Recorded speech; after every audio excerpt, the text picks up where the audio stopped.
தமிழ்நாடு முதலமைச்சர் ஐயாவுக்கு பணிவுடன் வணக்கத்தை தெரிவிக்கிறேன். ஐயா, இந்த வீடியோ எதுக்கு நான் பதிவிடுறேன்னா, நான் சேலம் மாவட்டம் வடக்கு தொகுதி 6வது டிவிஷன் பெரியகொல்லப்பட்டி காந்தி நகர் வசித்து வரும் கிராமத்திலிருந்து நான் சுகாசினி பேசுகிறேங்க ஐயா. நான் சிறுவாச்சூர் மதுரகாளியம்மன் அருள்வாக்கு சொல்கிற அம்மா தான். நான் பெரம்பலூர் மாவட்டத்தில் சிறுவாச்சூர் மதுரகாளியம்மன் அருள்வாக்கு சொல்கிறேங்க ஐயா. நான் இந்த பதிவு எதுக்கு நான் உங்களுக்கு பார்வைக்கு கொண்டுட்டு வரேன்னா, பெரியகொல்லப்பட்டி காந்தி நகரில் நுழைவாயிலேயே பாருங்க ஐயா,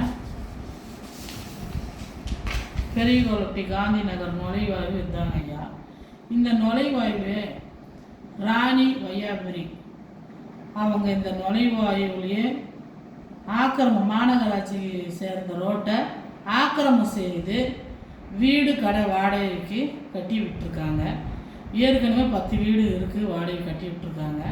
இதில் எங்கள் சமுதாயத்துக்கு சேர்ந்த இந்த பாதையை ஆக்கிரமம் செய்து வீடையும் கடையும் கட்டி வாடகை விட்டுருக்காங்க. ஸ்கூல் ஆட்டோ, ஒரு ஆட்டோ கூட சரியாக அதில் வளைஞ்சி போக முடியாது. இதில் 500 குடும்பத்தில் இறந்து போனாலும் இந்த பாதையில் தான் தூக்கிட்டு போகணும். எதுவுமே செய்ய எந்த ஒரு சாங்கிய சம்பிரதாயம் இதை தாண்டி தான் போகணும் வரணும். ஒரு சாமியோ உள்ளார நுழைவாயிலையும் வராது, போக முடியாது. இந்த ரோட்டை ஆக்கிரமம் செஞ்சுக்கிட்டாங்க ராணி வையாபுரி. இதனால் நான் எதுக்கு இந்த மனு நான் கொடுத்துருக்குறேன்னா, எங்கள் அப்பா ஊருக்கு ஒன்று, எனக்கு ஒன்று, அவங்க பொண்ணு தான் நான் சுகாசினி. ஊர் மக்கள் என்கிட்ட ஏதோ ஒரு இதாக இருந்தாலும் இந்த பிரச்சனைகளுக்கு அவங்களால போய் எங்களுக்கு எங்கே போகிறது எங்கே வருதுன்னு தெரியலம்மா. ஊர் கவுண்டர், எனக்கு அவங்களோட பொண்ணுன்னு அந்த ஒரு உரிமையில் எங்கள் ஊர் மக்கள் என்கிட்ட குறைய சொல்லி இது பண்ணி கொடுமான்னு சொல்லுவாங்க. அதனால் நான் இந்த வீடியோ உங்கள் நினைவுக்கு நான் பதிவிடுறேங்க ஐயா. தாழ்மையுடன் கேட்டுக்கொள்கிறேன். ஏதாவது நான் தனிப்பட்ட முறையில் கேட்குறதா தான் இந்த வீடியோ நான் போட மாட்டேன். எங்கள் ஊர் மக்களுக்காக இந்த வீடியோ நான் போடுறேங்க ஐயா. இதுதான் இந்த பாதை. இந்த பாதையினால் யாருக்கு எங்கெங்கே பெட்டிஷன் கொடுத்துன்னு இந்த 3 வருஷமாகவே நான் படாத பாடுபட்டுட்டு இந்த பாதைக்காக, எங்கள் ஊர் நுழைவாயு பாதைக்காக ஆக்கிரமம் செஞ்ச ராணி வையாபுரி ஆக்கிரமம் செஞ்சதுனால இதை அகற்றி தருமாறு நான் மனு கொடுத்த இடம் எங்கெங்கன்னு சொல்கிறேங்க ஐயா.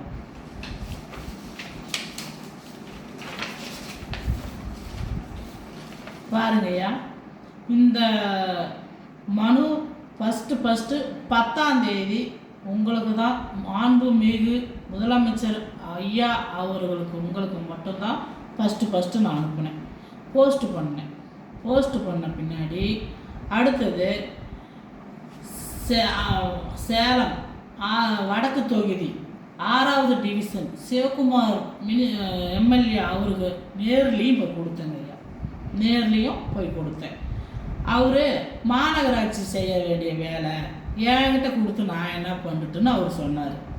இல்லைங்க ஐயா, நீங்கள் உங்கள்கிட்ட கொடுக்குற வேண்டிய முறை நான் கொடுக்கணும் அப்படின்னு நான் கொடுத்துட்டேங்க ஐயா. வாங்கிக்கிட்டாங்க. அடுத்தது தாசில்தாருக்கு கொடுத்தேன்.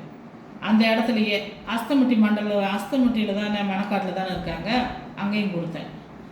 போக்குவரத்து துறை மாண்புமிகு போக்குவரத்து துறை அமைச்சர் பார்த்திப ஐயாவுக்கு உங்களுக்கு தலைமையில் தனிப்பிரிவு சிஎம்முக்கு உங்களுக்கும் தனிப்பிரிவில் நான் உங்களுக்கு மனு கொடுத்தேங்க ஐயா. நேர்லேயே கொடுத்தேன்.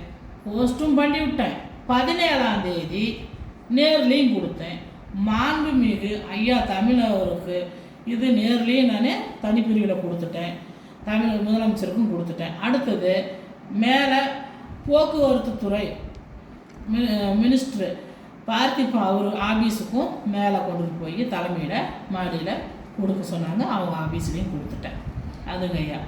அடுத்தது இங்கே அஸ்தமட்டி மண்டலத்தில் ஒரு மாநகராட்சியில் ஒரு மனு கொடுத்துட்டேங்க ஐயா.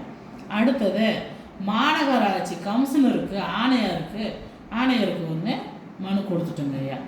அடுத்தது கலெக்டருக்கும் நேரில் போய் திங்கக்கிழமை நாள் மனு வாங்குகிற நாள் பார்த்து நேர்லேயும் கொடுத்துட்டோங்க ஐயா. அடுத்தது போலீஸ் காவல் கமிஷனருக்கும் நேரில் கொடுத்துட்டோங்க ஐயா.